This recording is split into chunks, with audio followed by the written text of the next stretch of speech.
Corria o ano de 1109, quando Sigurd, rei norueguês a caminho da Terra Santa, para onde ia em cruzada, decidiu atacar Sintra.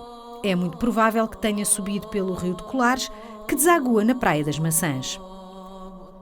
Terá atacado o Castelo dos Mouros ou então o Castelo de Colir, o outro castelo da região referido nas crónicas muçulmanas, mas que desapareceu sem deixar rasto. Sintra era então Chantara, uma vila muçulmana. A expedição de Sigurd é relatada nas sagas nórdicas, que fazem uma apologia dos feitos dos reis do norte. E é nesse sentido que temos conhecimento do ataque deste rei, deste comonarca, a Sintra. Sabemos também que, segundo reza a saga, Sigurd atacou o castelo, matou todos os habitantes porque não se quiseram converter ao cristianismo. Portanto, nesta altura, os povos da Escandinávia já estavam convertidos ao cristianismo e Sigurd acabou por aniquilar, assim dizer, todos os habitantes porque não se quiseram converter.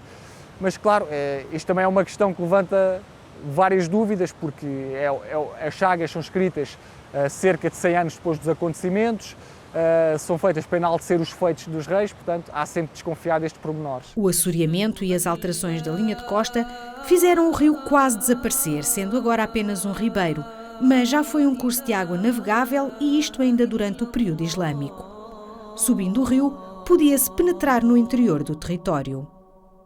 Não admira por isso que aqui bem perto os muçulmanos tenham tratado de edificar uma estrutura defensiva. Sabemos que nesta área foi edificado um ribate, uma estrutura normalmente designada por convento fortificado e que está associada às lides da defesa costeira do Al-Ándalus. Não sabemos ainda em que época é que esse ribate foi edificado, uma vez que os materiais exumados neste local arqueológico, os islâmicos, remontam ao século XII, que será a fase de ocupação final do sítio. No entanto, se inserirmos o problema dos ribates num âmbito mais geral do Al-Ándalus, vamos ver que estas estruturas já existiam no século IX.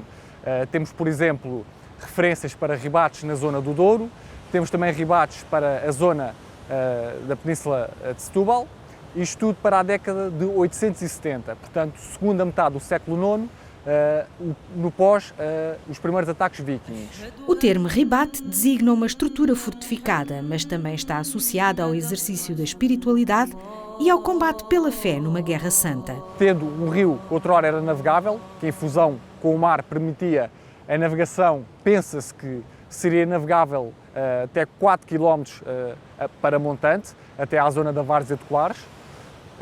Portanto, faz todo o sentido que houvesse aqui um ponto de defesa do local. Não há certezas sobre quem seria o responsável pelo estabelecimento e manutenção destes postos de defesa, mas durante o período califal, em Setúbal sabe-se que era um governador local a ter esta atribuição. Muito embora as fontes muçulmanas não indiquem qualquer ideia de navegabilidade nem existência de um porto neste local, seja em todo o território de Sintra, não há qualquer referência. A tradição tem mantido a ideia de ter existido aqui, na área onde estamos, na Várzea de Colares, um ancorador. Para além disso, em 1522, João de Barros faz referência à navegabilidade desse rio e à existência de um porto que, conjugando dados com o que nos refere Frei José de Santana na segunda metade do século XVIII, remetem também para a ideia de ser aqui nestas imediações. Esse porto, referido por João de Barros em 1522, está associado a um castelo, o Castelo de Colir, que teremos a oportunidade de ver mais adiante, e que também estaria associado à defesa de Sintra. Seria um dos dois castelos referidos por Al-Rimiari. As fontes muçulmanas referem que os Majus, nome porque eram conhecidos os piratas do norte no mundo muçulmano, começaram a atacar o Garba al-Andalus em 844, ano do ataque mais marcante. Em 858, 859 e 966, os Majus regressam com mais incursões. Lisboa e Alcácer do Sal foram vítimas de ataques que depois se estendem à Andaluzia e a outras áreas do Mediterrâneo. Os vikings, e aqui é preciso fazer um pequeno apontamento, é que o termo viking na Escandinávia não designava um povo, designava uma ação, uma atividade de pirataria ou grupos dos que se dedicavam a essa atividade. No entanto, acabaria por perdurar essa ideia de viking, mas viking de facto não constituía um povo. Eles aproveitavam a tipologia dos seus navios que permitia navegar em cursos de água rasos, subiam até povoações distantes da linha de costa, saqueavam sobretudo mosteiros, sítios onde pudessem obter riquezas, mas também sabemos que há uma atividade de rapto de pessoas. Em 860, por exemplo, sabe-se que alguns negros raptados no norte da África foram vendidos no norte da Europa, na zona da Irlanda. Perante esta ameaça que vinha do mar, os emires do Al-Andalus tiveram de organizar uma defesa eficiente em duas frentes. Tem a vertente de defesa costeira, com a fortificação do litoral atlântico e mediterrâneo, no sentido de impedir que os vikings, ou os piratas nórdicos, se quisermos chamar assim, pudessem aportar. Havia a vertente de defesa de vigilância, mas havia também a outra vertente que era a ver com o mar, não a fortificação, mas a constituição de uma marinha de guerra. E isso, sabe-se que em Sevilha, por exemplo, após o primeiro ataque, foi ordenada a construção de estaleiro naval. É possível que outras áreas também tenha acontecido o mesmo. E foram recrutados homens para formar essa marinha.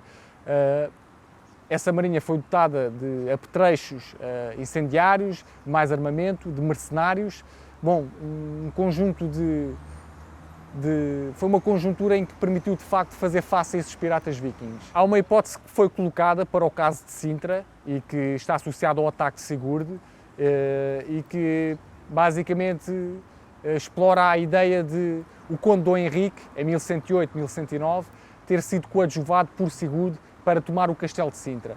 No entanto, é uma hipótese que não temos fundamento para sustentar. Permanece na dúvida a localização do castelo de Colir. Não sabemos exatamente onde é que esse castelo estaria. Há quem acredite que seja no local onde atualmente se encontra o Paço de Sintra. No entanto, há uma descrição histórica feita por João de Barros, em 1522, que remete à existência de um castelo de fundação muçulmana, ou pelo menos fundado nessa época, na zona de Colares. Esse seria o Castelo de Colir e que remete precisamente para esta área onde estamos, que é as Escadinhas do Pelourinho de Colares. No século XV, ou já no século XVI, durante o reinado de Dom Manuel, foi construída a Casa da Câmara de Colares. Já no século XVII, a partir dessa estrutura manuelina, que por sua vez teria sido construída a partir de eventuais estruturas muçulmanas, a tradição assim o diz, nesse século XVII foi construído o Palácio de Dom Dinis de Melo e Castro. Esse palácio, por volta de cerca de 1620, é a altura que se pensa que foi construído.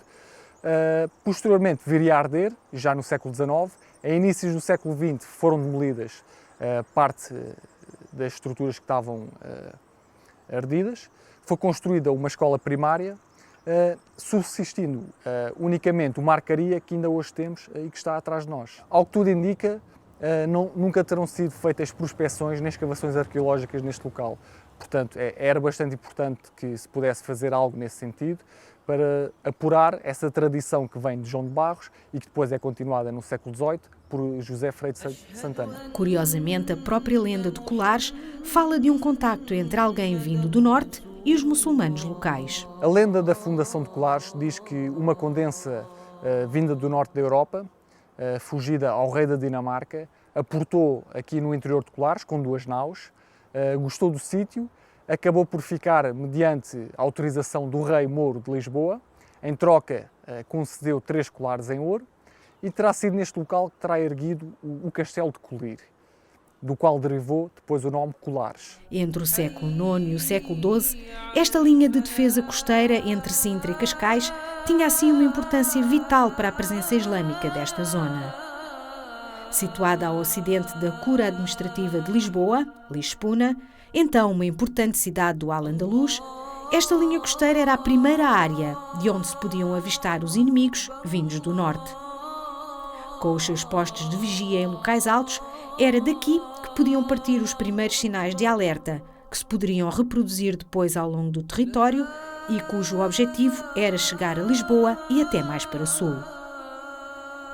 Do Cabo da Roca tem-se uma fantástica visão da costa. Quem estivesse preocupado em defender o território ia de certo querer aproveitar as potencialidades desta zona. E foi o que aconteceu no período islâmico. Estamos aqui no Cabo da Roca, verdadeira Finisterra Atlântica, o local mais ocidental do mundo conhecido. Sobranceira, ao local onde estamos, temos a localidade da Azóia, que deriva do árabe Azawiya. Seria muito provavelmente um edifício de cariz religioso, mas que acumularia igualmente as tarefas de vigilância e de observação do território. Um pouco mais acima temos também a povoação da Atalaia. Em relação à Azóia, sabemos que vem referida, por exemplo, a seguir ao primeiro ataque nórdico que foi feito ao Al-Ándalus, ao Garba Al-Ándalus, e que teve consequências que se repercutiram para além de Lisboa, até Sevilha, Cádiz e Sidónia. Poderá ter sido esta a montanha de Azawiya, ao largo do qual uma expedição muçulmana vinda de Silves quase naufragou. Em relação à Atalaia, sabemos que estes topónimos estão associados a torres de vigia, que também permitiam observar o território e dar o sinal de alarme em caso em que fosse avistado o inimigo. Estas estruturas, no entanto, podendo estar edificadas em locais estratégicos, também podiam não corresponder propriamente a uma estrutura edificada, poderia ser apenas um ponto alto, de onde era possível observar o território em redor. As atalaias, sabemos que algumas, podendo inicialmente estar deslocadas, isoladas, poderiam posteriormente ter integrado recintos fortificados maiores. Sabemos mesmo que para o contexto medieval português, algumas acabaram por dar origem a castelos. Em Almoçagem, quando menos se espera, aparece-nos uma Rua da Mesquita. Estamos aqui em Almoçagem, em Colares. O topónimo Almoçagem deriva do árabe al-Masjid, a mesquita, e curiosamente estamos num local que se chama precisamente a Rua da Mesquita. Não sabemos exatamente se este topónimo é antigo, no sentido de remontar ao período islâmico e de facto se ter existido ou não aqui uma mesquita. No entanto, é bastante sugestivo para essa hipótese.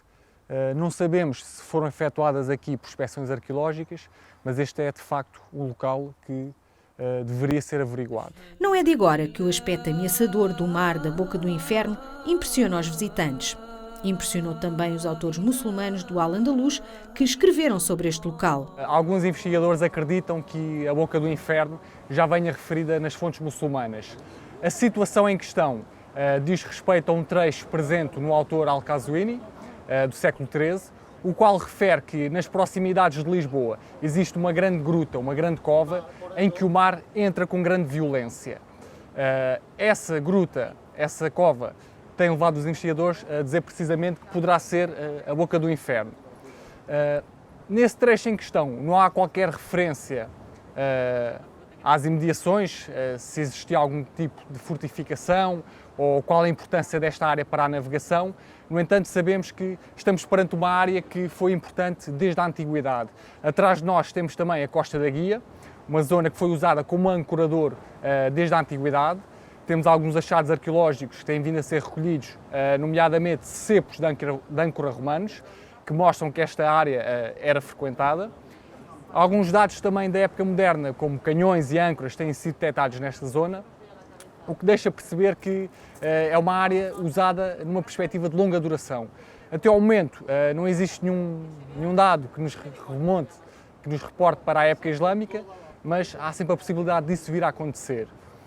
Do ponto de vista defensivo, esta zona também é importante porque sabemos que foi fortificada já num momento posterior, a seguir a 1580, foi erigido um forte naquela zona precisamente para evitar desembarques.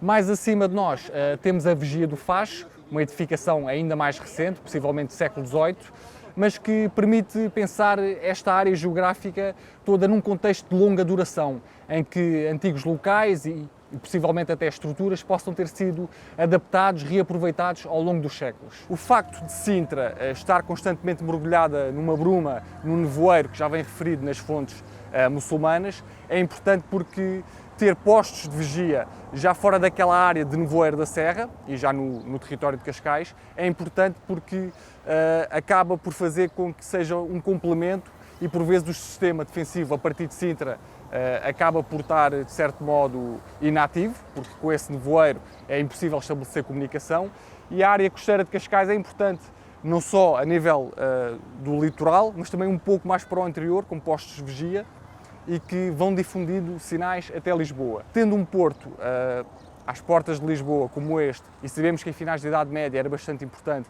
porque é aqui que os navios aguardam as condições essenciais para entrar na Barra de Lisboa, porque devido às condicionantes geográficas desta área, nomeadamente aos ventos, aos bancos de areia que se amontoam à entrada da Barra de Lisboa, fazem com que a espera pelas condições necessárias, seja maré, seja ventos, seja feita aqui nesta área. A proximidade com Lisboa é outro fator importante, porque estamos situados apenas a 5 léguas e era importante ter aqui algum tipo de estrutura defensiva, algum tipo de fortificação que cortasse o acesso ao inimigo. E não ter uma área como esta fortificada ou um posto de proteção era como dar a possibilidade a esses inimigos de aportarem, de descansarem, de procurarem fazer uma aguada, procurarem alimentos e até mesmo de preparar ataques às cidades a sul.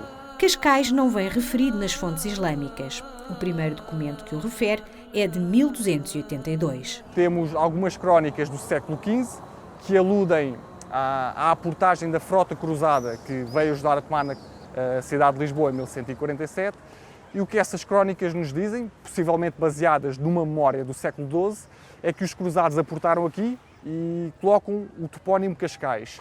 Se já existia ou se não existia, é uma questão que está a ser discutida neste momento. O nome Cascais virá do plural de cascal, um amontoado de cascas de bivalve, mas pode ter também uma inesperada ligação ao passado islâmico. No entanto, mais recentemente, têm sido colocadas duas hipóteses para uma possível origem muçulmana do topónimo Cascais, uma possível origem árabe.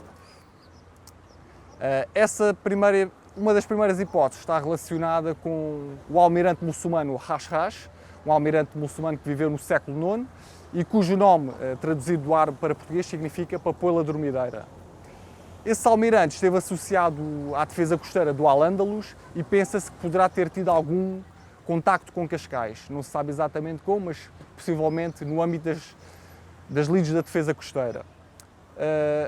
Do ponto de vista linguístico, há um elemento que permite manter válida essa possibilidade entre Rash e Cascais. É que se olharmos para o léxico catalão, vamos encontrar a palavra cascal. E esse cascal, de origem árabe, significa precisamente papoila dormideira, o nome do almirante árabe. Portanto, há aqui um triângulo Cascais, almirante Rash e o litoral da Catalunha, o léxico da Catalunha, que nos permite manter esta possibilidade em aberto. No entanto, há uma hipótese mais recente e que surgiu no âmbito das investigações entre a ligação do Almirante e Cascais e que tem a ver precisamente também com o litoral catalão. É que vamos encontrar no litoral catalão uma vila e um ribate denominados Cascal. Esse ponto é bastante importante na medida em que é possível que tenha havido alguma deslocação de combatentes ou de grupos humanos dessa área, e a hipótese que se está a colocar é que Cascais poderá ter ganho esse nome através de um grupo de combatentes ou um grupo humano que se tenha deslocado, o que não é algo inédito no âmbito do Al-Andalus. Sabemos de grupos que vieram de outras áreas para o Algarve e inclusive do norte da África.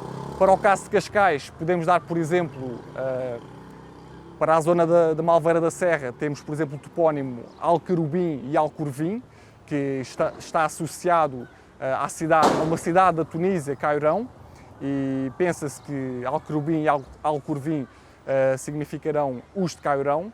Portanto, nesse sentido, é possível manter em aberto uma possibilidade de uma migração para esta zona e, de alguma forma, esse nome ter ficado em Cascais.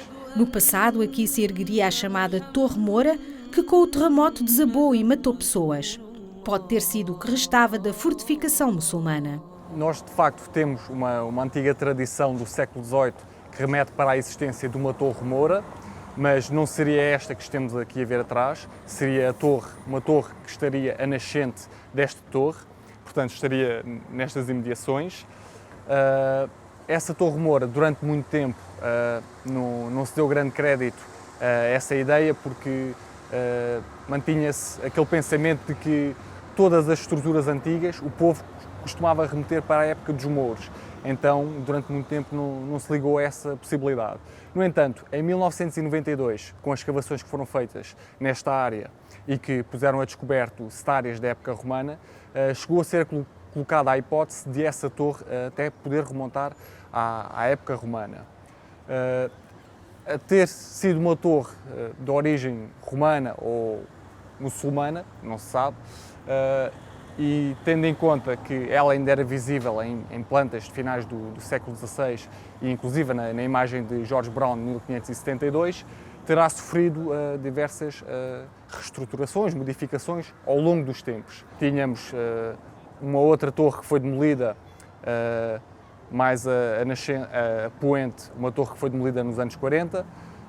Portanto, esta foi a única torre que restou e veio a confirmar-se em 1992 que esta era a torre-porta da muralha medieval de Cascais, que habitualmente costuma ser chamada de castelo. Há uma discussão ainda para se saber exatamente o que era o Castelo de Cascais, se era todo o recinto amuralhado ou se era somente um dos edifícios dentro desse castelo, dessa muralha. Os vestígios da presença muçulmana nesta área, aliás, como em todo o concelho, são bastante residuais. Nesta área resumem-se a pequenos fragmentos de cerâmica dos séculos XI, XII, alguns anteriores. No entanto, é algo que poderá vir a mudar, nunca se sabe, porque até 1992 o pensamento que se tinha desta área era que Cascais, do ponto de vista urbanístico, estruturas edificadas, dizia-se que era uma realidade pós-1147, portanto, no andamento do aparecimento das póvoas marítimas. Até essa altura pensava-se assim, no entanto, com a descoberta das setárias e de alguns pisos que poderão corresponder também a estruturas de habitação romana, colocou-se a hipótese na altura. Foi também descoberto um capitel romano dentro de uma das setárias, portanto, são hipóteses. Das investidas dos piratas nórdicos ao Garba al-Andalus, ficou uma memória perpetuada pelos nomes dados a certas localidades. Existe um ou outro caso suspeito que nos leva a crer que alguns sítios possam ter sido usados como bases temporárias por estes piratas nórdicos e que poderão ter ficado com o seu nome depois de eles terem sido embora. É o caso de Lourdemão, no distrito de Coimbra, junto ao Mondego, e cujo étimo poderá ter derivado de Lordemani, que era um dos nomes pelo qual os cristãos conheciam estes homens do norte, estes piratas nórdicos. Há um outro testemunho que nos remete para Salvaterra de Magos, inicialmente Paúl de Magos, no distrito de Santarém, e que remete para a ideia de o mundo muçulmano conhecia também estes piratas nórdicos por Majus ou Magos. Portanto, há uma associação entre este Majus e Salvaterra de Magos. São sítios que eram navegáveis, o Tejo ainda é navegável e durante largos séculos foi navegável, pelo menos até Abrantes, presume-se. Sabe-se que os vikings, os piratas nórdicos, atacaram outras povoações que não subsistiram vestígios nas fontes muçulmanas, mas existe uma ou outra fonte cristã que ajuda a perceber, a colmatar alguma omissão. Se não restaram vestígios materiais, abundam os vestígios na toponímia deste concelho. Temos, por exemplo, o topónimo Alcabiades, que já vem referido nas fontes muçulmanas. Aliás, para o atual território de Cascais é o único topónimo que surge atestado nas fontes. Temos o famoso poeta árabe Ibn Bucana, que nasceu nesta área. Temos também o topónimo Alcoitão, que poderá estar associado a um acampamento militar, é uma hipótese também foi colocada. Outros topónimos de origem árabe, como a Buxarda, Alvide, e também temos, já mais distante, o topónimo, já quase na fronteira com Oeiras, temos um topónimo que é Talaíde e que poderá também estar associado a uma torre de vigia. Recentemente foi colocada a hipótese por Adalberto Alves no Dicionário de Arabismos de Estoril estar associado a uma esquadra, um conjunto de navios.